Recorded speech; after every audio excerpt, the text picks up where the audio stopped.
सर्दी के मौसम में मेथी के पराठे खाने का बड़ा ही मज़ा आता है। तो आज मैं मेथी के पराठे बनाने वाली हूँ आपके साथ-साथ। मेथी मैंने साफ़ करके रखी थी, अब मैं उसको धोने लगी हूँ। अच्छे से पानी में धो लूँगी क्योंकि इसको 2-3 बार धोना पड़ता है, तभी इसमें से पूरी मिट्टी अच्छे से निकलती है। कई बार अगर ज़्यादा मिट्टी होती है तो मैं थोड़ा-सा नमक डाल लेती हूँ पानी में, ताकि उसकी जो मिट्टी चिपकी हुई है ना, वो भी अच्छे से निकल जाए। मैं साथ-साथ पानी में चेक करती रहती हूँ कि जब तक मिट्टी आ रही है ना, तब तक धोते जाओ। जब तक मुझे तसल्ली नहीं हो जाती कि पूरी मिट्टी निकल गई है, मैं उसको बार-बार, बार-बार धोती ही रहती हूँ। और जब मुझे लगता है कि अब अच्छे से मेथी साफ़ हो गई है, तो उसका पूरा पानी निचोड़ कर, पूरा अच्छे से पानी निकाल कर मेथी को अलग से रख लेती हूँ। ये वाली मेथी मैंने 1-2 दिन पहले साफ़ करके फ्रिज में रख दी थी, तो पड़े-पड़े इसमें से कुछ पत्ते पीले हो गए हैं, तो उनको मैंने छाँट-छाँट के निकाल दिया क्योंकि पीले पत्तों का ना टेस्ट भी चेंज हो जाता है। तो धोते-धोते मैं साथ-साथ वो पत्ते भी छाँट-छाँट के निकाल रही थी और मेथी जो थी साफ़-साफ़ करके अपनी ट्रे में रख रही थी।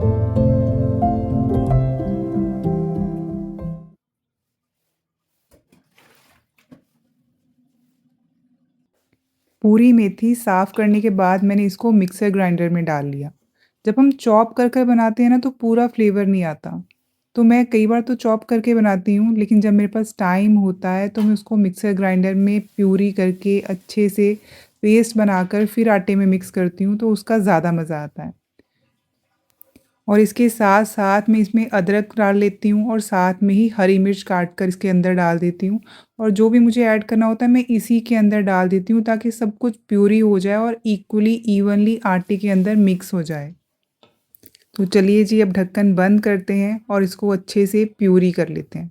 अगर आपको प्यूरी करना हो और ये पत्ते प्यूरी में नहीं चेंज हो रहे तो थोड़ा-सा बिल्कुल 1-2 चम्मच पानी मिक्स कर लेना, तो वो आराम से प्यूरी हो जाएँगे।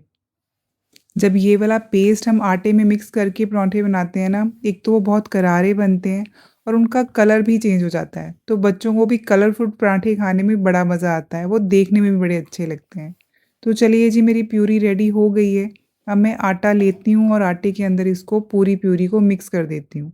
तो मुझे अंदाज़ा भी हो जाएगा कि मुझे पानी ऐड करने की ज़रूरत है या नहीं। वैसे तो पानी ऐड नहीं करना चाहिए क्योंकि जितना पानी एक्स्ट्रा ऐड करेंगे उतना फ्लेवर कम हो जाता है। तो जितनी प्यूरी होगी उस हिसाब से ही मैंने आटा लिया और उसी के अंदर ही गूँधूँगी।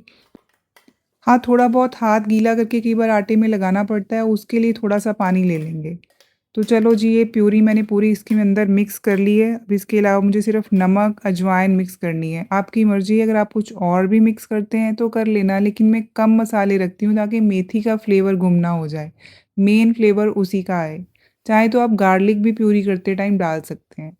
तो अब अच्छे से आटे में इसको मिक्स कर लेते हैं, आटा गूँध लेते हैं अच्छे से। सर्दियों का ये मज़ा है, कभी पालक के पराँठे बना लो, कभी मूली के बना लो, कभी मेथी के बना लो, वैरायटी बहुत हो जाती है। गर्मी में ये वैरायटी नहीं मिलती है। एक तो ये हेल्दी भी होते हैं और साथ ही साथ टेस्टी भी लगते हैं और सर्दी में पराँठे अच्छे भी लगते हैं और खाए भी जाते हैं, डाइजेस्ट भी हो जाते हैं। तो चलिए जी, ऑलमोस्ट मेरा आटा गूँध ही गया है। अच्छे से हाथ लगा के इसको अच्छे से मसल के पूरा मिक्स करके रेडी करके मैं थोड़ी देर के लिए इसको फ्रिज में रख दूँगी, ताकि थोड़ा-सा आटा जो है वो सेट हो जाए और मुझे फुलके या पराठे जो भी आप बनाना चाहते हैं उसमें दिक्कत ना आए। फुलके बनाकर भी आप सब्ज़ी के साथ खा सकते हैं और पराठे बनाकर बटर के साथ भी खा सकते हैं। थोड़ी देर आटा फ्रिज में रख दिया था तो इसलिए अब ये आराम से बेले जा रहे हैं, चिपक भी नहीं रहे और अच्छे से पक भी रहे हैं। चाहे तो आप घी में तल के बना सकते हैं या फिर ऐसे ही फुलके की तरह बनाकर नीचे उतार कर ऊपर बटर लगाकर घी लगाकर जैसे आपको अच्छा लगे खा सकते हैं।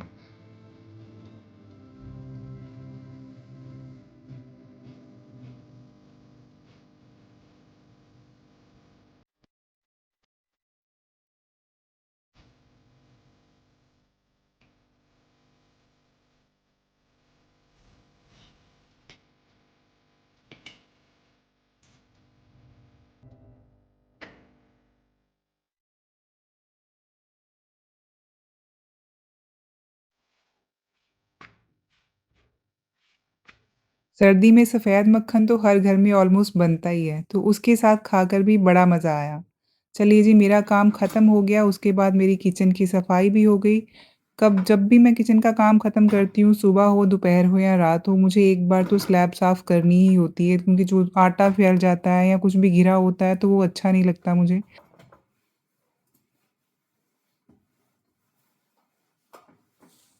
तो एक बार खाना बनाने के बाद, बर्तन साफ़ करने के बाद अपनी अच्छे से किचन की सफाई करके थोड़ी देर की ब्रेक मिल जाती है। और फिर अगली शिफ्ट के लिए, अगले खाने बनाने के लिए, अगले टाइम के फिर से आएँगे किचन में। अब ये एक बार तो साफ़ करके फ्री होकर थोड़ा-सा रिलैक्स करने का टाइम मिल गया है। तो चलिए, अगर आपको रेसिपी पसंद आई तो आप भी अपने लिए मेथी के पराठे ज़रूर बनाना या फुलके बना लेना और बताना कि आपको कैसे लगे। मेरी तो किचन साफ़ हो गई है, अब मैं थोड़ी देर के लिए रेस्ट करने के लिए जा रही हूँ। तो आप भी अपना बहुत ध्यान रखिएगा, बहुत खुश रहिएगा। मिलती हूँ आपको एक नए वीडियो में। Till then take care.